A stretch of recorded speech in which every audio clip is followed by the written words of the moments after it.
Hi, I'm DeAndre Brown from the University of Maryland Capital Region Health, and welcome to our Facebook Live. What happens when your baby decides to come early? Joining us today are two physicians from our Women's Health and Specialty Programs department who are experts in maternal fetal medicine. First, Dr. Kerry Lewis is the Corporate Director of Women's Health and Specialty Programs and Director of Obstetrics and Gynecology here at Capital Region Health. Second is Dr. Ugochi Akoma. She's the Director of Perinatal Diagnostic Centers here at Capital Region Health. To the both of you, thank you for joining us today. Thank you. No problem. And thank you all for who are watching. Today, Dr. Lewis and Akoma are going to speak with us about the subjects of preterm birth, its risk factors, signs and symptoms of preterm labor, and how to reduce the chances of having a preterm birth. If you have questions for our physicians during this live video, please leave them in the comment section below. Also, let us know you are watching by liking our Facebook page, liking this live session, and sharing it with your friends. To start today, studies show 1 in 8 babies are born prematurely. Millions of these children face serious health challenges or have trouble learning in school because they were born too soon. And premature birth is the leading cause of newborn death in the United States. While there is much research about the topic, some women may not understand preterm birth as it may be their first pregnancy or first pregnancy that could potentially come preterm. Therefore, I'll start our conversation today with this question, and feel free to answer it, either of you. What does premature mean, and why do some women deliver their babies prematurely? Okay. Prematurity in general specifically means any baby that's born prior to 37 completed weeks of pregnancy. And in relationship to why women have premature birth, there are a lot of reasons how we understand that certain medical diseases, certain disorders, certain behaviors, certain environmental factors, just a list of different things that contribute to a woman's increased risk for preterm birth. But probably the most important thing resulting in preterm birth is that we just don't know. There's a lot of women born, a lot of babies born prematurely, that we really don't know why the babies are born prematurely. And that we refer to clinically as a spontaneous preterm birth. But for those that we can identify, those women who have increased risk for having a preterm birth, then hopefully we may have an opportunity, particularly if they seek prenatal care early, the opportunity to intervene in their pregnancy and do certain things and counsel them in a certain way that hopefully reduces their risk of having a preterm birth. I agree. And I would say the most significant risk factor that we do know of are those mothers who've had a history of preterm birth in the past. So as a follow-up to that question, you said it's 37 weeks considered premature? Yes. That's Below. 37 weeks.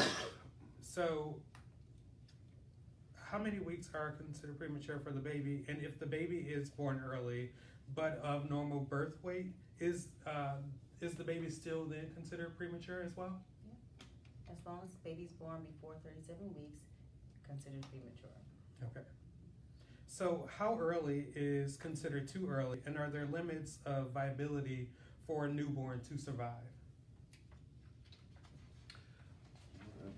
That's a very interesting question, particularly when you talk about the beginning of viability. In general, we've been trained, and most physicians, most obstetricians, including maternal fetal medicine specialists, have primarily counseled patients that 24 weeks gestation is the earliest that a baby would be expected to survive. Now, when we say survival, that's different than saying the baby's necessarily going to be healthy.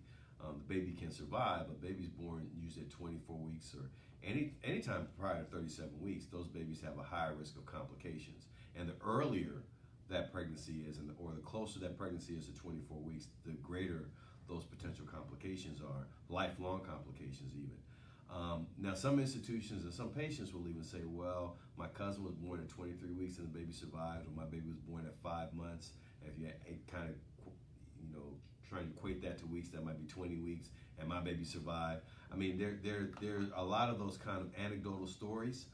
I can't obviously determine whether or not their adequacy or their correctness, because I don't have that information. But the bottom line is that as we've become more technologically advanced, as our NICUs have become more advanced in terms of how they manage these very premature babies, as we incorporate medications like steroids and surfactant, we've implemented certain activities and certain routines and certain medications and certain strategies that really help these babies survive. But again, I want to emphasize that a lot of these babies that survive have lifelong illnesses and morbidities that can be very demanding upon not only that patient, that fetus, that newborn, but also the family.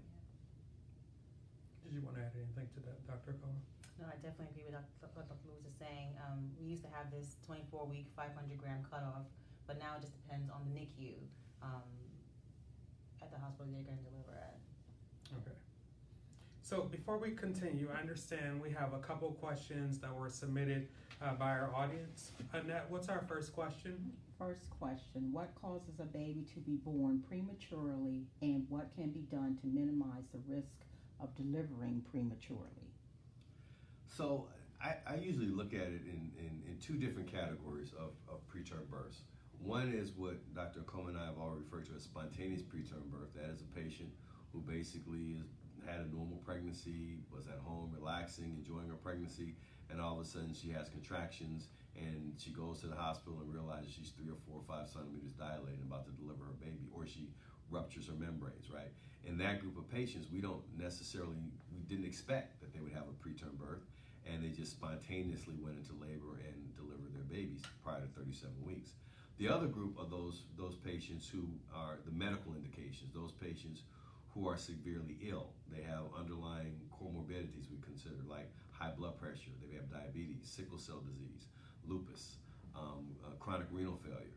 They have a lot of these particular medical disorders that complicates the pregnancy such that it compromises the ability of the baby to grow and to develop and to reach certain milestones in utero as far as its ability to move a certain way, or the amount of fluid around the baby, or the pregnancy itself makes the mother more sick, and it just worsens her morbidity, making her blood pressure worse, making patients with sickle cell disease have more sickle cell crises.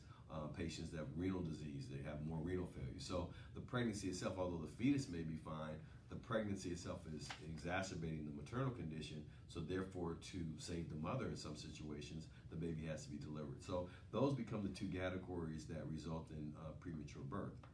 And so you can imagine a situation, particularly in those women with comorbidities, that that those patients seeking prenatal care early and allowing us to manage them early will give us the opportunity, hopefully, to control those comorbidities so that we can get the pregnancy, not necessarily full term, but at least as far along as possible, so that we minimize the complications and the morbidity. Because remember, as I mentioned before, those complications that happen to these babies after they're born are directly related to the gestational age at which they're born. So if they're born at 32 weeks versus 24 weeks, the amount of illness, the amount of morbidity that baby will have at 32 weeks is going to be much less than if that baby had to be delivered at 24 weeks. So, so identifying them and trying to look at those factors that kind of influence whether or not they have to be delivered prematurely or not is how we try and integrate our management. Did you want to add anything? Okay. Annette, what's the next question? Okay, it's a two-part question.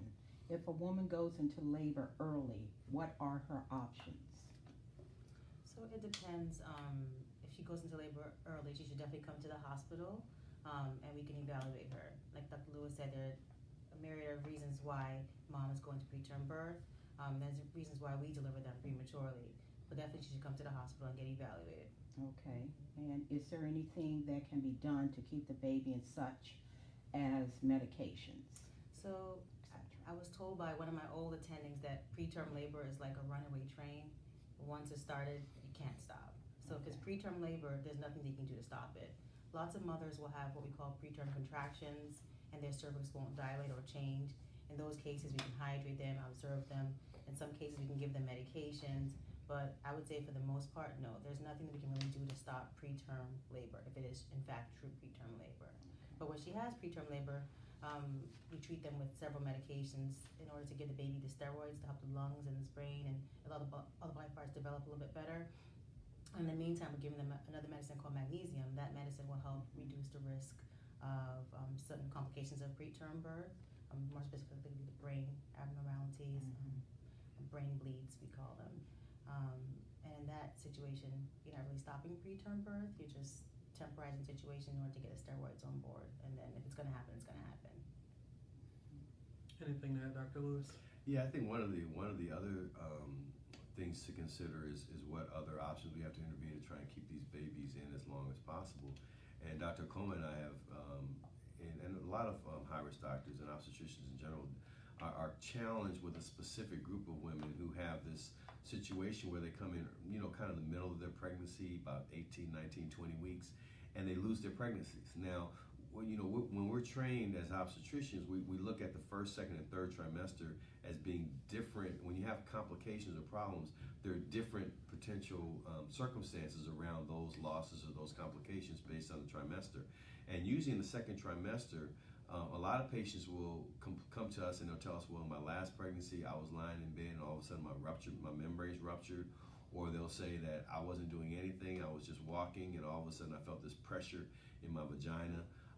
And I went to the hospital and they saw my membranes were bulging into the vagina.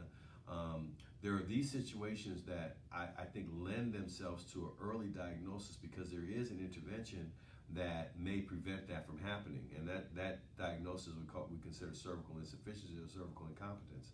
And I applaud medical research, particularly in obstetrics, over the last 10, 15 years, because we've become very comfortable and very familiar with certain techniques that we can apply to try and identify those patients at risk. So for example, now we call transvaginal ultrasounds, which allows us to look at the cervical length. In labor, when a woman labors, her cervix usually shortens and then dilates. So if we identify that the cervix is shortening based upon our ultrasound, then that expresses some level of concern in us that this patient is at a high risk for having a premature birth. So how do you now manage the fact that her cervix is short, but she's only 20 weeks pregnant, for example? And so, and we know now that we have certain intervention. We have medical intervention where we give progesterone, whether that's an injection or vaginally. We can do surgery to put what we call a stitch or a cerclage to put in to keep the cervix, give it additional support. And we have pessaries that we can also put in when we can't use a cerclage. We put a pessary in, and some women are familiar with a pessary. It goes into the vagina, it helps to support the uterus and keep the cervix from dilating any further. So we have these tools, these strategies that we have available to us to intervene with these patients. I would say, in all honesty, that part of my frustration as being a high-risk physician is that some patients aren't being made aware of these options as it relates to their pregnancy. Either they've had a loss before and they don't know what to do for the current pregnancy to prevent it from happening again, or during the current pregnancy they'll present with that complication where their cervix is dilated or their cervix is short, and no one gives them those options. They just tell them, well, just go home and be on bed rest, you'll probably lose the pregnancy. I think it's very important that patients, especially patients at very high risk for having a preterm birth, are given those options, and it's opportunities like this, right, where we have this conversation, this dialogue with our patients to help them understand that there are options, and they need to ask those questions, because not every provider either knows the answers to the questions or may have the ability to share with them what their options are. So it's important that you trust the providers that are caring for you to try and avoid those preterm births, so they can really give you those comprehensive options and help you to make the decision what is best for you and for your family. And I think this platform does give us the opportunity to educate patients on some of the questions they should be asking, because if you're a patient, right, or you're a woman and maybe you're having complications and you don't know maybe it's your first pregnancy and you don't know the proper questions to ask your physician, more than likely you won't ask them. Right. And so I think it's just a relationship the patient has to have with a physician where they have to be or feel comfortable asking these questions, or if there is something wrong with them, they have to feel comfortable with sharing that and not thinking that it's something that's just a part of a normal pregnancy. Absolutely. Absolutely. Annette, are there any other questions? There are no other questions. Okay, thank you. So we've talked about how early is considered premature, viability, causes of preterm delivery, and options if the mother has to have the baby prematurely. I want to kind of switch gears for the last part of our live video. Let's say a mother has to deliver prematurely. What can be done to help the baby grow to be healthy? I would say the first thing that I would always tell my moms, premature or full term, is that they should breastfeed their newborn babies. So the body, even though you're delivering early, will still accommodate, and the breast milk that you make will be so beneficial, and it actually changes its composition to support the baby during those first few weeks of life. So I definitely advise that all moms breastfeed their babies. And if they can't breastfeed directly, they can pump their breast milk, and the nurses in the NICU will feed the baby the breast milk through the bottle. But definitely breastfeeding. Anything to add, Dr. Lewis? Excuse me. I think that's an excellent strategy that needs to be applied in every single pregnancy. From a medical perspective, one of the things that patients will experience is these steroid injections, right? These steroid injections help the baby's lungs to mature quicker, so that the baby breathes better when it's born. There's a less risk of the baby having a bleed in the baby's head.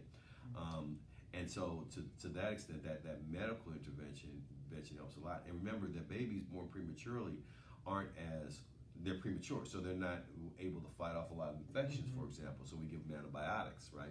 So we reduce the risk of infection. Don't totally eliminate it, but definitely reduce the risk of infection, so that infection becomes less of a concern once these babies are delivered. So it helps obviously for the babies to be healthier. So those interventions, in addition to breastfeeding, really helps these babies do well, which is why a lot of these babies survive that 10, 15, 20 years ago did not survive. So what if it's been kind of a family tradition where you don't breastfeed, or you've heard some of the negativity toward women actually breastfeeding? How do you address that as a provider? Well, I definitely tell them about the benefits of breastfeeding. Breastfeeding in general has been shown to increase IQ, reduce infection, help with bonding, overall health, reduce risk of childhood infections, lifelong infections, reduce risk of allergies. The list goes on and on and on. And so there's so many benefits to that. And if they're, like you said, a family history of not breastfeeding, we have lactation consultants, which the mothers can visit with. We have midwives here at University of Maryland Campus Mutual Health that can talk to those moms a little bit more. You have doctors like myself who breastfed all my kids to 18 months. So we definitely champions of breastfeeding, and she'll get the support from us. There's also a decreased incidence in breast cancer in women who breastfed, and I believe also endometrial cancer, right? So there are so many benefits of breastfeeding that weight loss, exactly. Using up all those calories during breastfeeding. Yeah. It is truly a missed opportunity for both the mother and the baby. And it's cheaper. Save money. That's another thing. That's a big one. Yep. Save a lot of money. So if a mother decided to deliver preterm as well, should she expect any long-term complications to either herself or the baby?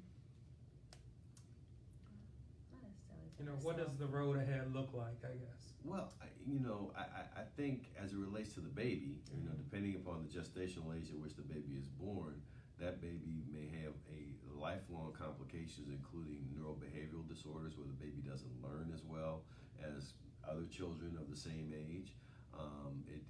May not be as physically adept, so it's maybe not as athletic. Usually have chronic pulmonary disease, so they have to have problems. They may have to have oxygen supplementation. Exactly. Oh man, that's a big one. Big risk of cerebral palsy. So these are lifelong, right? Mm-hmm. And these children, these babies can live to be 40, 50, 60, 70 years old, right? Assuming they don't have any other complications. But the costs and the stress and the demands that are placed upon the family in those situations are such that we need to do everything possible in terms of taking that into consideration, right? Or we're managing these patients.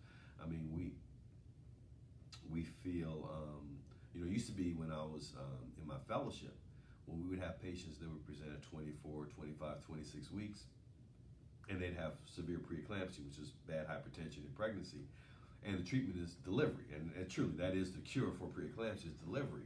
So we would just go in and deliver them, right? Now, that was before we had steroids. That was before we knew about antihypertensive medications. That was before the technology that's in our NICUs. So a lot has happened over those 20 years. But back then, I can honestly say there were probably babies that I delivered at 24, 26 weeks that I probably would not deliver today. And so those families are now dealing with those babies that have had these complications for all of these years. And now since we now have the information and the research and the technological ability to be able to keep these patients pregnant for a longer period of time. And so again, trying to reduce some of the morbidity so that we don't unnecessarily deliver these patients that we don't have to deliver. Now that's obviously separate from the group of women who just come in and spontaneously deliver, right? Which is as Dr. Akoma mentioned, is the largest group. The largest group of women with preterm births that present with no history, and they just come in and deliver their babies prematurely. That group, we just need to do the best that we can to keep them pregnant for as long as we can, if that opportunity exists, and then to be able to counsel them regarding what resources are maybe available in their community that they need to take stock of to be able to better manage those challenges, because it becomes a community challenge, right? A lot of the issues that dealing with these families with babies that were born prematurely go beyond just medicine, beyond just the medical care, right? It's the resources in the community. It's, how do they share their experiences with other families? Forums by which women and families can be more comfortable knowing that they're not alone in dealing with some of the challenges of having premature babies. So those are all of the things that need to come into play to really try and address the issue of prematurity. And I know, for example, the March of Dimes is very aggressive in their efforts to provide research opportunities to look at ways to better manage these pregnancies at high risk for prematurity, not only medically, but also in the community. So it's organizations like that we need to continue to support, and at the same time take advantage of their resources to try and make available to our patients. And those are the moments I would say that they should definitely come to see OBGYN in between pregnancies for a preconception consult, so that they can be, again, educated about the options that they have to hopefully try to prevent this from happening in the future. Because we do have modalities that we can use to help reduce the risk of preterm birth. And so there are some physicians that will recommend a woman to basically deliver, and maybe it's because they are unaware of the treatment options that could potentially keep the mother pregnant longer, which is beneficial for the baby. Is that correct? In some cases, but in hospitals such as this one, you have high-risk doctors that are available 24 hours, 7 days a week, that can help those OBGYNs make those kind of decisions. And if I was going to say that's a very important point that Dr. Akoma mentioned. Physicians are only human, so we can make mistakes, right? And our limits of our education is kind of based upon our environments and our motivations and our commitment to our skill and to our craft. I do believe, as Dr. Akoma mentioned, having being able to have a presence in the community from an ambulatory perspective and different satellites allows us to provide access for our patients. So when they have those concerns and issues, it's not difficult for them to get to us. And then, in addition to that, we also have a presence in the hospital. So once they get to us, when we determine that they need to be in the hospital, we can facilitate that. So we provide a continuum of care that may not be always present throughout the community. Some providers only work in the hospital. Some providers may only work in an office and not even have hospital privileges. And that kind of limits their ability to be able to provide that continuum of care that a lot of these patients need as they present with these high-risk, complicated issues that increase their risk for premature birth. So I think that we have a unique, although not isolated, but a unique system where we've tried to establish our relationship with the community, where we have satellite operations throughout Prince George's County, and then given our presence in the hospital allows us to take those patients if they need to, and when they bring them into the hospital, and be able to manage them, and with a team of not only labor and delivery nurses and other providers, but also our neonatal intensive care unit, can all get together and be able to provide the most comprehensive care to our patients to try and minimize the risk of having a preterm birth. And if they do, unfortunately, experience a preterm birth, making sure that they have the best providers available to care for both the mother and for the newborn. Anything there? No, it's good. Yeah. So as we wrap up for today, I want to thank Dr. Lewis and Dr. Akoma for joining us and being part of our Facebook Live video. For those of you who want more information than what was provided today, please visit the Women's Health page on the Capital Region Health website, found under the Health Services tab.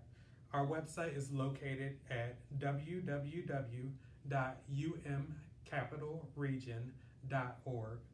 We have been speaking with our experts today from the University of Maryland Capital Region Health, Women's Health and Specialty Services Program. Thank you to everyone who watched, and have a great day.